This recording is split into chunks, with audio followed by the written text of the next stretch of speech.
오늘은 하나님의 일 때문에 하나님의 일을 하다가 죽게 된 사람에 대한 이야기입니다. 순교 이야기가 아닙니다. 하나님의 일 열심히 하다가 순교당한 그런 이야기가 아니라 하나님의 일을 했음에도 불구하고 그냥 죽게 되었다, 그런 이야기입니다. 다시 말하면 어처구니 없는 죽음이 성경에 기록이 되어 있습니다. 하나님의 일을 했는데 왜 죽는가? 놀랍게도 그런 일들이 있었습니다. 다윗은 이스라엘의 왕이 되자 대대적인 법계 이동 작전을 벌입니다. 3만 명이나 동원을 했다, 그렇게 기록이 되어 있을 정도로 이 일은 아주 성대하게 시작을 했습니다. 사무엘하 6장 시작을 보면 이렇게 됩니다. 다윗이 이스라엘에서 뽑은 무리 3만 명을 다시 모으고, 그러니까 구경꾼 이야기가 아닙니다. 하나님의 일을 하는데 많은 사람들이 동원이 되었습니다. 마치 우리가 무슨 행사를 할 때 마스게임에 몇천 명이 등장을 하고 행진을 하는데 몇천 명이 등장하는 것처럼 다윗이 지금 법궤를 옮기는 일에 3만 명을 동원했다고 성경은 그렇게 기록을 해놓고 있습니다. 그래서 아비나답의 집에 있던 법궤를 예루살렘으로 옮겨오고자 합니다. 총동원 주일처럼 아주 북적북적했을 것입니다. 큰 행사가 열렸습니다.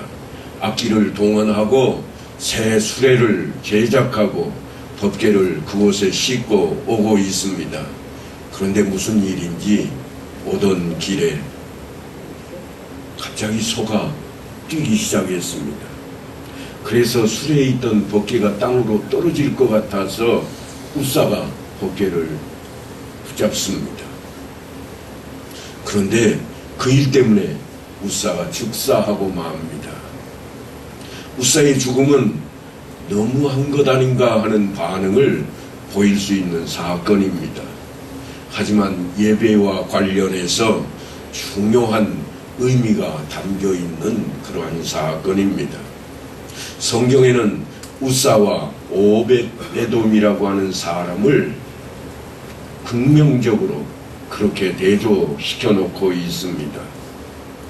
우사는 하나님의 궤 때문에 저주를 받았고, 오벳에돔은 궤 때문에 복을 받은 인물입니다.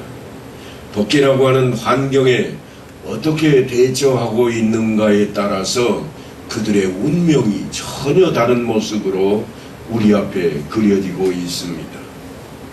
우사가 여호와의 법궤를 옮기다가 죽었다면 틀림없이 하나님께서 그가 죽을 수밖에 없는 그러한 일에 처했음을 우리에게 알리고자 하는 메시지가 있을 것입니다.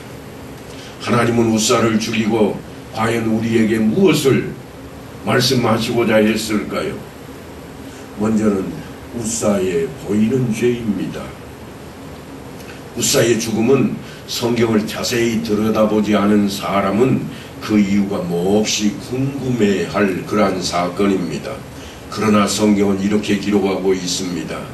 여호와 하나님이 우사가 잘못함으로 말미암아 진노하사 그를 그곳에서 치시니 그가 거기 하나님의 궤 곁에서 죽으니라.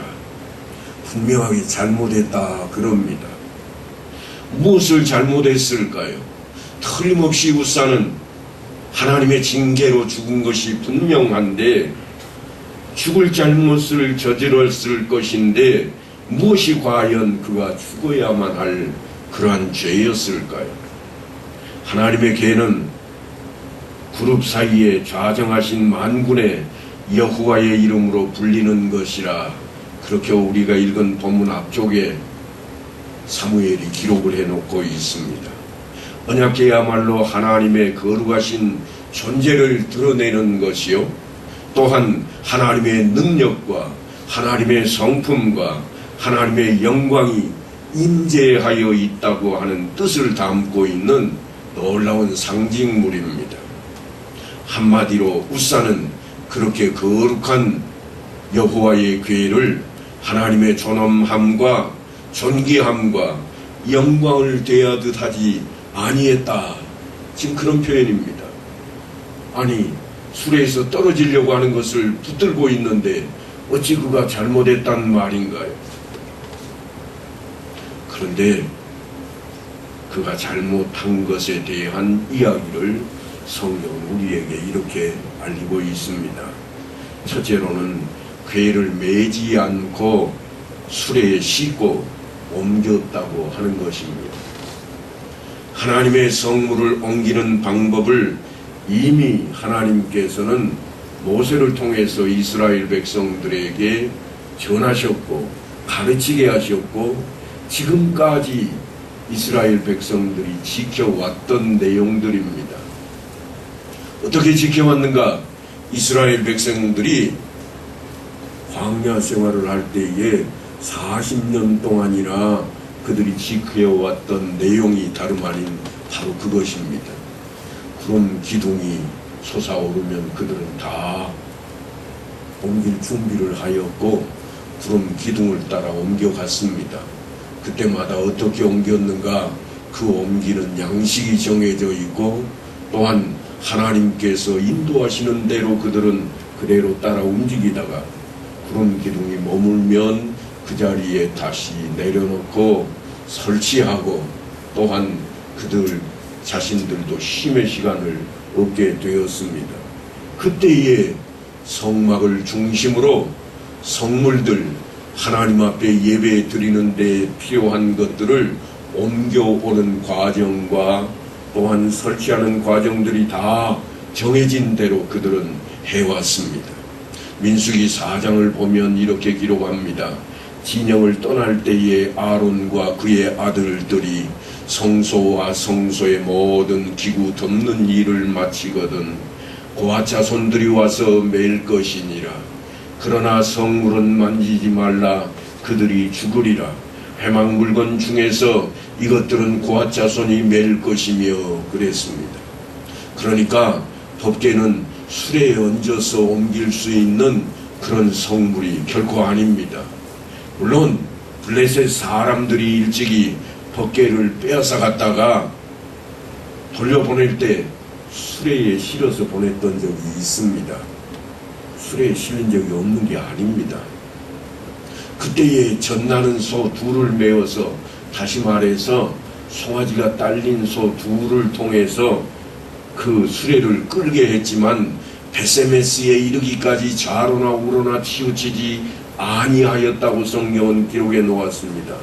그러니까 안전하게 한 발도 뛰거나 송아지가 운다고 해서 되돌아보지 않고 이 암소 두 마리가 법궤를 고스란히 베세메스까지 안전하게 이동했던 적이 있습니다. 없는 게 아닙니다. 하지만 그것은 하나님의 법을 알지 못하는 그러한 이방인들의 소행이었습니다. 물론 다윗도 맨 처음에는 법궤를 하나님의 법대로 메어 오려고 했습니다. 그런데 어찌된 일인지 갑자기 새 수레를 만들고 법궤를 실어 옮기고 있습니다. 법궤는 매는 것이기에 고아 자손에게는 사실 수레나 소를 주지 않았습니다. 지파를 분배하고 제사장들에게 직임을 부여할 때조차도 다른 지파들에게는 다 가축들을 허락하고 또한 경작지를 허락하고 땅을 허락하는 등 많은 것들을 주신 하나님께서 고아 자손에게만큼은 마차한데도 또한 소 한 마리도 주시질 않았습니다. 왜냐하면 그들에게 주어진 임무는 뭔가 하면 메고 다니는 일이었습니다. 성물을 매는 일.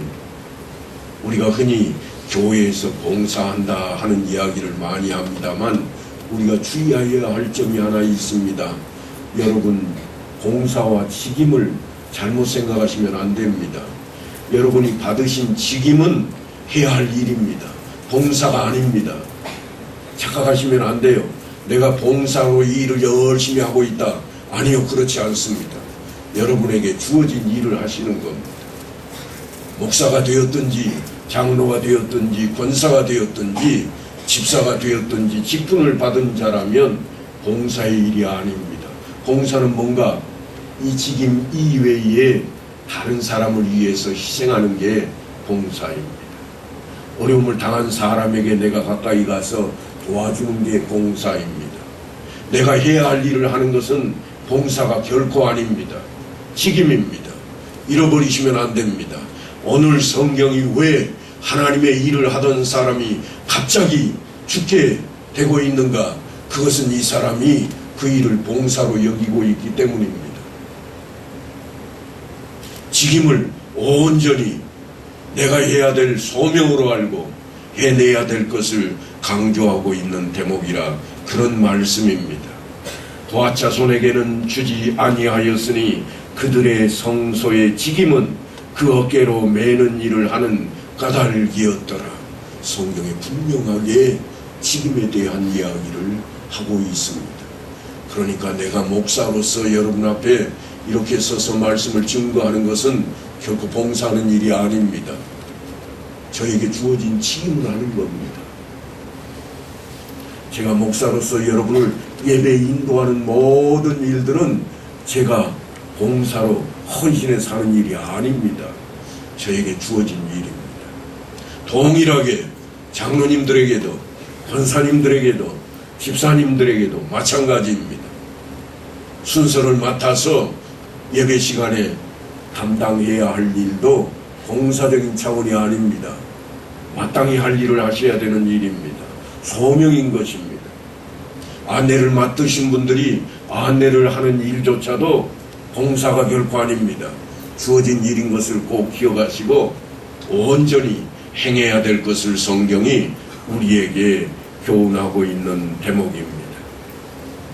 하나님은 뭐라고 말씀하시는가 하면 괴를 손으로 잡은 것이 죄가 된다, 그렇게 말씀합니다.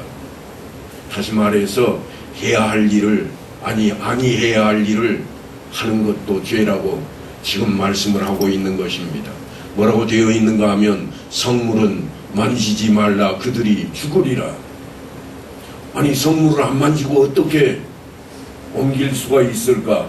고아자손은요 멜빵에 매는 이 막대기 말고는 붙잡지를 않았습니다.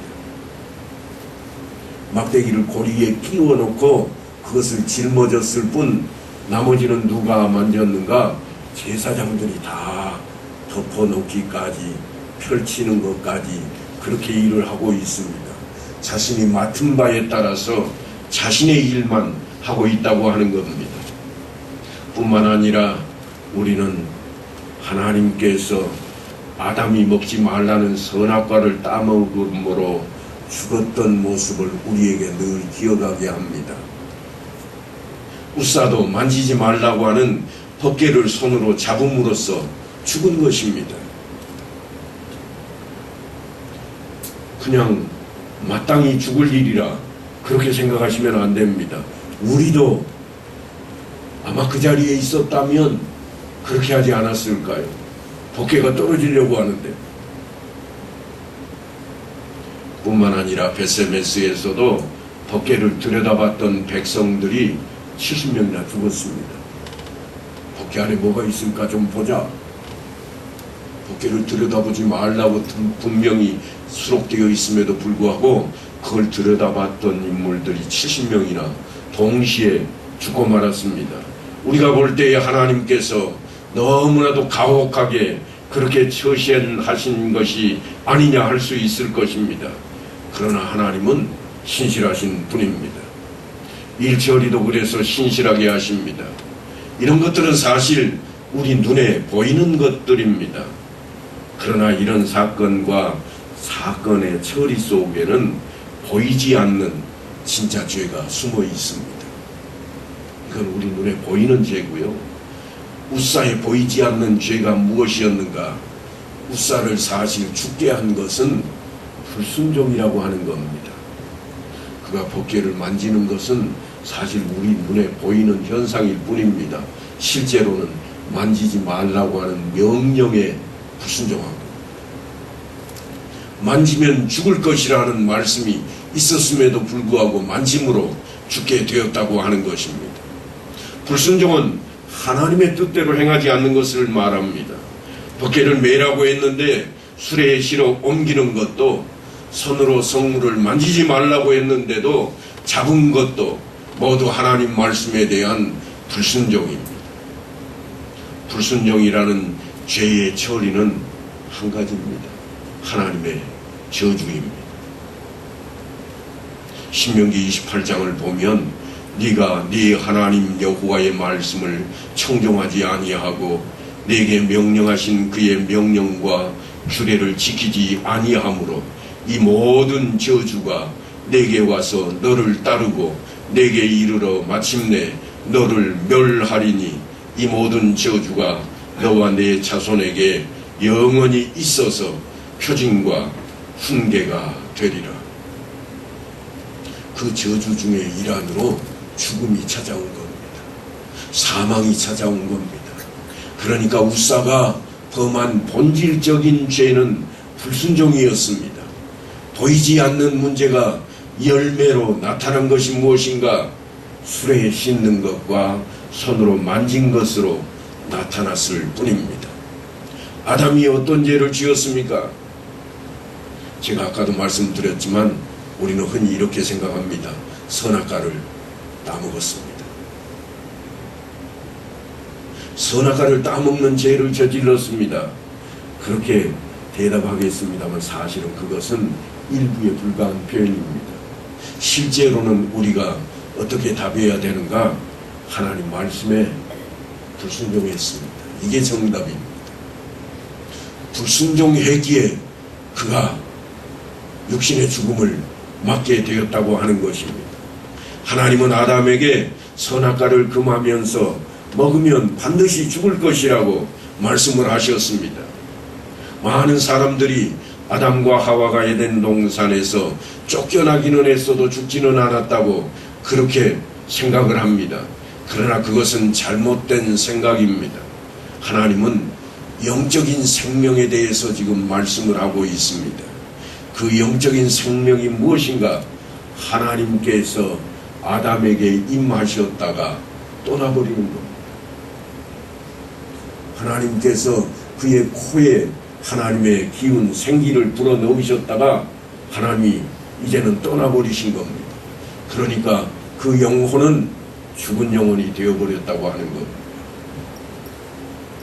예수님께서 이 땅에 왜 오셨습니까? 그 생기를, 그 생명을 우리에게 다시 부여하기 위해서 오신 겁니다.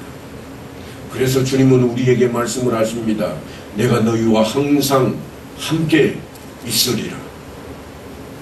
떠나지 않겠다고 약속하신 그 약속이 얼마나 큰 약속인지 모릅니다.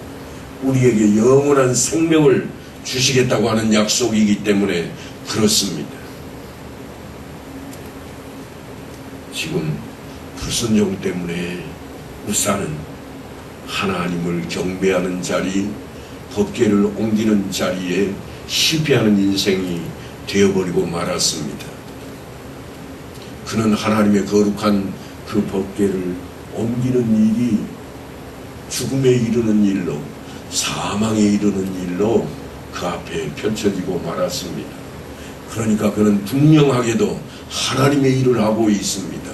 하나님께 헌신하고자 나서서 수레로 법궤를 옮기다가 그는 하나님 일 때문에 죽은 인물이 된 것입니다. 아무리 숭고한 것이라 할지라도 쓸 줄 모르는 사람에게 그것이 가까이 가면 독이 되어버리고 말 것입니다. 같은 법궤가 오벳 에돔의 집에 들어가서는 그 가정을 복되게 합니다. 다윗이 여호와의 궤를 옮겨 다윗성 자기에게로 메어가기를 즐겨하지 아니하고 가드 사람 오벳 에돔의 집으로 메어간지라.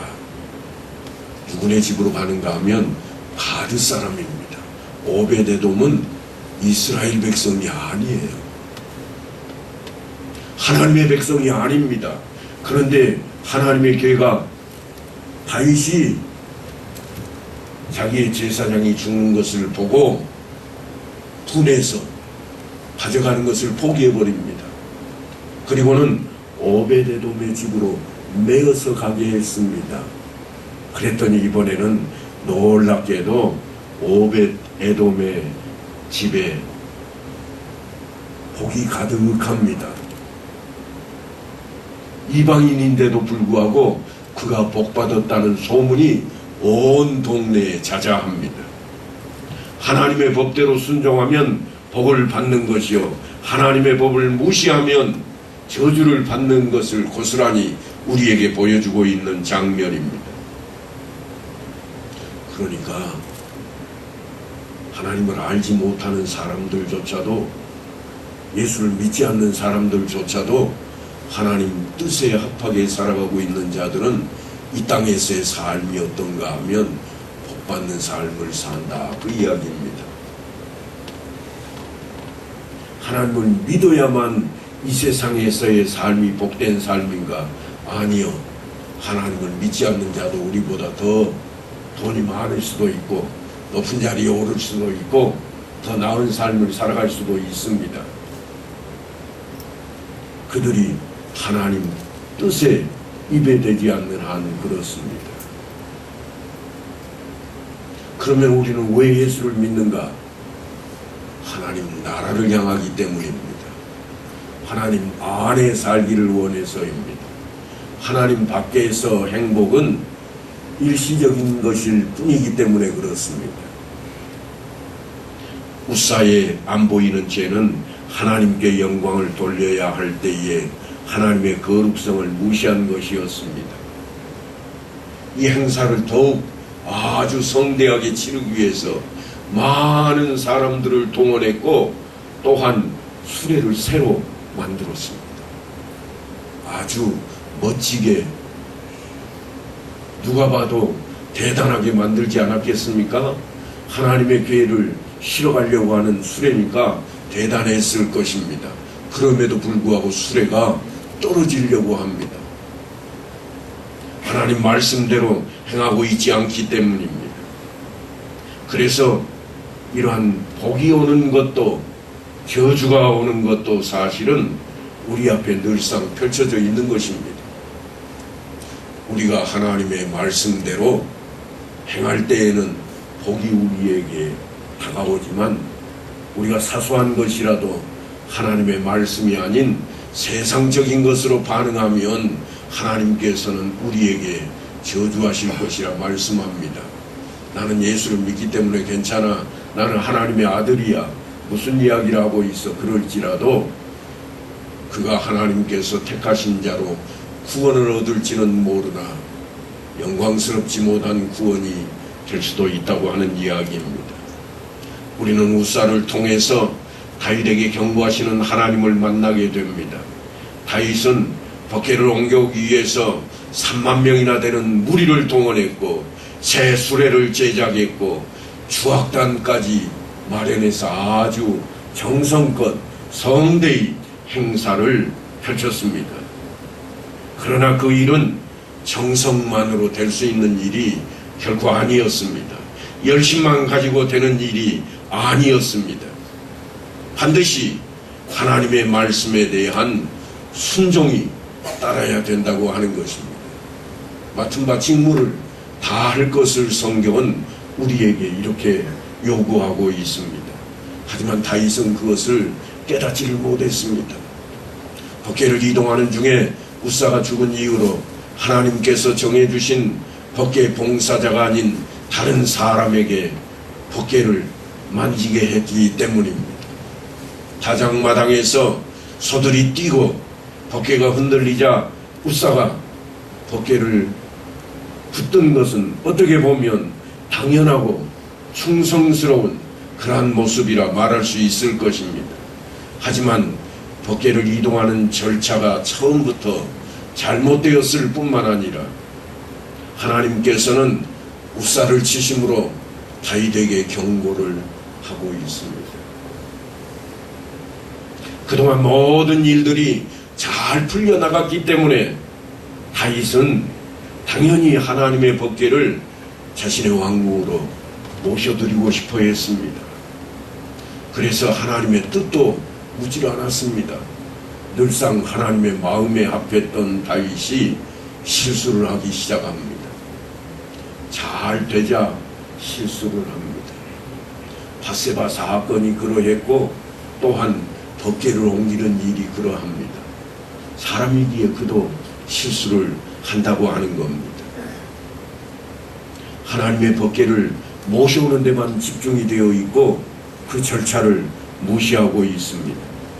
다윗이 이 사건을 통해서 깨달은 것은 자신이 하나님의 은총을 받을 자격이 없는 존재라고 하는 것이었습니다. 우리도 하나님의 일을 할 때 그와 같은 오류를 범하고 있지는 않는지 늘 자신을 살펴보아야만 할 것입니다. 이처럼 어려움을 겪었음에도 다윗이 나중에 다시 법궤를 자신의 처소로 옮기려는 소망을 가질 수 있었던 것은 오베데돔이 법궤로 인해서 하나님께 복을 받는 모습을 보았기 때문입니다.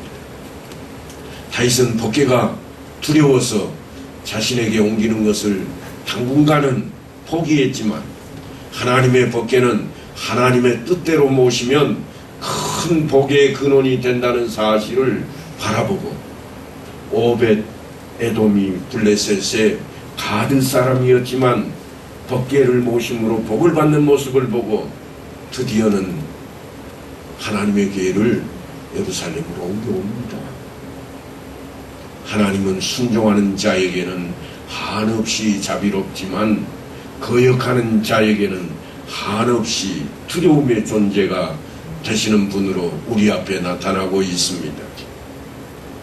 나중에 다윗은 하나님의 법궤를 옮겨오는데 그때에는 여호와의 복을 온전히 따릅니다.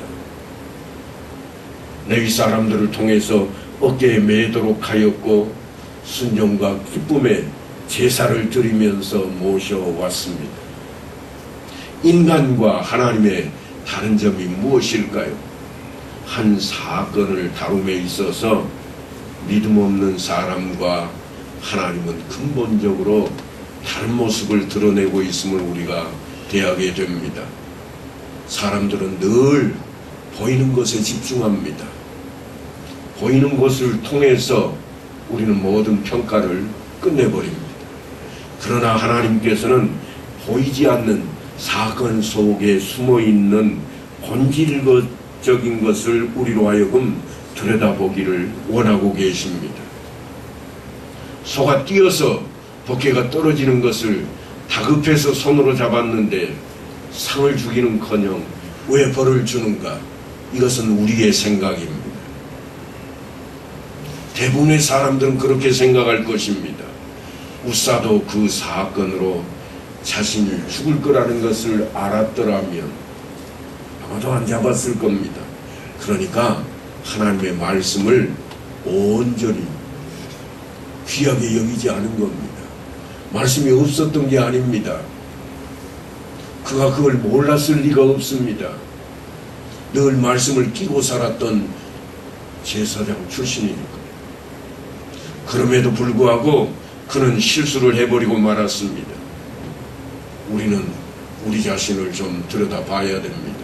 내가 예배 생활을 열심히 하고 헌신적이고 봉사활동도 많이 하기에 나는 괜찮을 것이라. 아니요, 내가 맡은 직임을 온전히 하지 못하면 아무리 봉사를 하고 아무리 열심을 내고 헌신한다 할지라도 그것이 바로 세워지지를 못한다고 하는 겁니다. 오늘 말씀에서 하나님께서는 그 사건으로 우사를 죽임으로 그 사건은 죽을 만한 죄를 저지른 사건이었다고 공포해 놓고 있습니다. 하나님의 일을 하는데 왜 하나님이 안 도와주시겠는가? 우리는 흔히 그렇게 생각합니다. 하나님의 일을 할지라도 하나님 마음에 들게 해야 하나님께서 도우신다는 사실을 우리는 잊어서는 안 될 것입니다. 그러니까 하나님께서 어떻게 생각하시느냐? 이게 너무나도 중요합니다. 이 사건의 결말은 웃사의 죽음이었습니다. 인간의 책임 한계가 벗어나버린 그런 사건이었습니다. 결과는 우리가 선택할 수 있는 것이 아닙니다. 과정은 우리가 선택합니다. 이렇게 할까 저렇게 할까. 그러나 그 일의 결과는 하나님께서 결정하실 것입니다. 에레미야 선지자는 우리에게 이렇게 경고합니다. 네 악이 너를 징계하겠고 네 반역이 너를 책망할 것이라. 그런즉 네 하나님 여호와를 버림과 네 속에 나를 경외함이 없는 것이 악이요 고통인 줄 알라. 주 만군의 여호와의 말씀이니라. 내가 하나님을 온전히 모시지 못하는 것이 그것이 죄가 된다고 에레미야 선지자가 일찍이 경고하고 있습니다. 사랑하는 성도 여러분, 우리 인생의 삶을 결정하는 것은 내 자신이 아니라 하나님이십니다. 내 자신이라고 생각하는 사람은 아직도 내 안에 우상숭배 사상이 남아있는 겁니다. 우리는 우리 머리카락 하나도 나게 할 수 있는 그런 자리에 있지 않습니다. 자신의 운명을 어찌 좌지우지할 수가 있겠습니까? 좌지우지하려고 하는 자들의 모든 행태는 다 우상숭배의 자리입니다. 사울과 다윗의 인생을 결정한 것은 하나님이었습니다. 하나님께서 사울왕도 세우셨고 다윗왕도 세우셨지만 그들의 결말을 결정한 것은 결국 하나님이셨습니다. 어떤 일, 어떤 사건, 어떤 환경을 만나는가 하는 것도 사실 중요하지만 그것을 어떻게 처리하는가 하는 것은 더욱 중요하다 할 것입니다. 사울과 다윗을 가른 것은 바로 그것이었습니다. 웃사와 오벳 에돔도 마찬가지입니다. 같은 덕계를 만났는데 한 사람은 죽음으로 한 사람은 복을 받습니다. 그렇다면 우리는 어떻게 해야 될까요? 몸된 교회를 위해서 열심히 헌신하고 봉사하는데 하나님 보시기에 기뻐하시는 행실이 되어서 하나님께 영광이 되고 이웃에게 본이 되어야 되지 않겠습니까? 그 일을 위해서 주님께서 하신 말씀이 너희는 세상의 빛이라. 그래서 그 빛으로 살아가는 우리 모두가 되시기를 간절히 축원합니다.